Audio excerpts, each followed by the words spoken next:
What's going on, guys? Welcome back to Wildcat Cave. I gotta be honest with y'all, I have no clue what to think about this Kentucky team.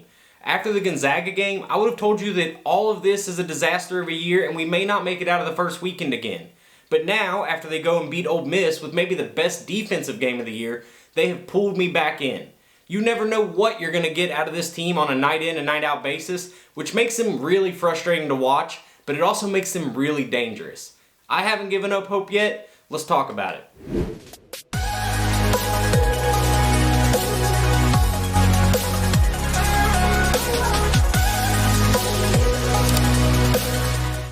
We are less than 10 people away from breaking the 1,000 subscriber mark here on the channel, and if you've been around for a while, you know that has been a huge goal for a long time. So if you aren't subscribed, do it now and let's mark off another milestone. Also, after you subscribe here, go follow the channel over on Twitter or X at WildcatCaveBBN.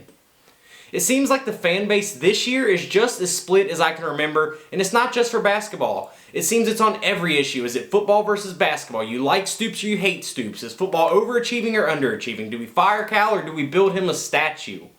After the way this season has played out so far, along with the past few seasons, I do think it's safe to assume that everyone is on the same page about one thing though. This is going to be the most critical March Cal has had in his tenure at Kentucky. And while this season has been frustrating at times, I think this team is still poised to right the ship and mend a lot of the problems in the program and in the fan base. Like I said, I haven't given up hope yet, and here's why. The first reason is we just have too much talent. We have right now projected about 7 players going into the NBA after this season. That is more than any team by far. We are never going to be put in a March matchup where they have more talent than we do. We just won't.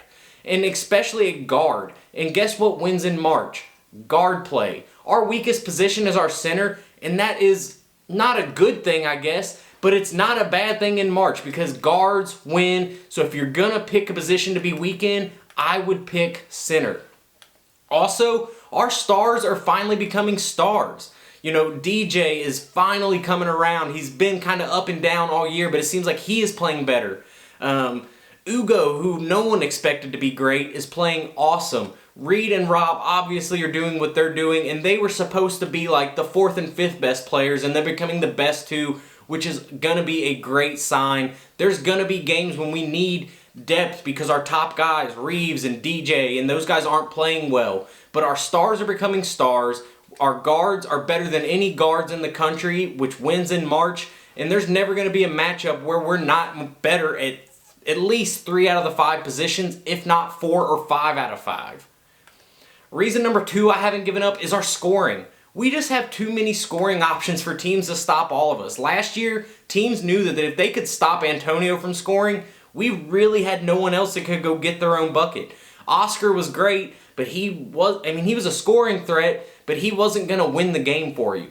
This year, we have 5, 6, 7 guys that you have to stop, which means you can't double team or help off because you're going to leave another shooter or another scorer wide open. And because we score so much, we are never out of a game. It doesn't matter if we're down 10 at halftime, you know a run is coming because we're going to hit our stride at some point and shots are going to fall. Unless we're down 20 or 30, which I don't see happening with this team, even with our bad defense, we're just never going to be out of a game. We're always going to be able to shoot our way back in.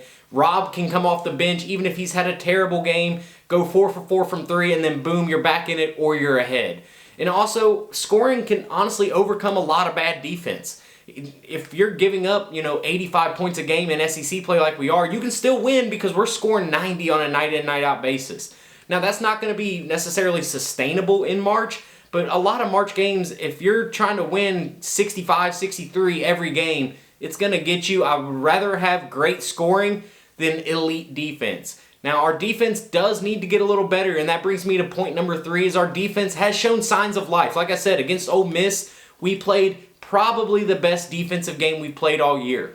And one of the big reasons why is I think we've picked up the rebounding effort. Early in the year, our bigs, our 7-footers, when we finally got them back, had no interest in going and fighting for rebounds. They were used to being bigger and taller, and the rebounds just came to them. And when they got into college or SEC play, that just doesn't happen. You're playing against old veteran guys who probably have 20 or 30 pounds on you. So the effort I noticed has really picked up in the last few games, but specifically against Ole Miss when we finally won a rebounding battle. And then our guards did better on the ball against Ole Miss too. They have the one dude, I can't remember his name, Ole Miss does, and he's normally a light up scorer, and we held him in check at the guard position. DJ is really starting to come into the dog role. Edwards played really well, not only offensively, but he's finally kind of coming around to the defensive guy that we all thought he could be to start. And we also Cal specifically is starting to change things up on defense. He talked about running a 2-3 zone. He said it's there if we need it, which we didn't need it against Ole Miss, but he said it's been installed. They're ready to use it if they have to. He said that there was a players-only meeting, and they came to Cal with some ideas on how to fix things. They ran full-court press some of the game against Ole Miss just to force the pace, and that's when Kentucky's at its best. And we've seemed to fix the inbounding problems of them just having wide-open dunks and layups on, the blob plays, the baseline out of bounds. We haven't given up a ton of those in the recent games. We've seen them go to a 2-3 zone in those instances too, along with just not allowing that entry pass. And overall, Cal said this too, we don't need to be great defensively, we just have to be 10% better. 3 or 4 possessions would win us a lot more games. If we can get 3 or 4 more stops, 10% of the possessions, if we can get those stops, think about how many of our losses have been, 8 to 12 points or less. If we just get those few stops, we win those games, and then this whole season looks a lot different. And I don't think this is an ability thing anymore. I think it's just, can you do it? And if you do it, then you'll win. And I think we have enough time between now and March to do it.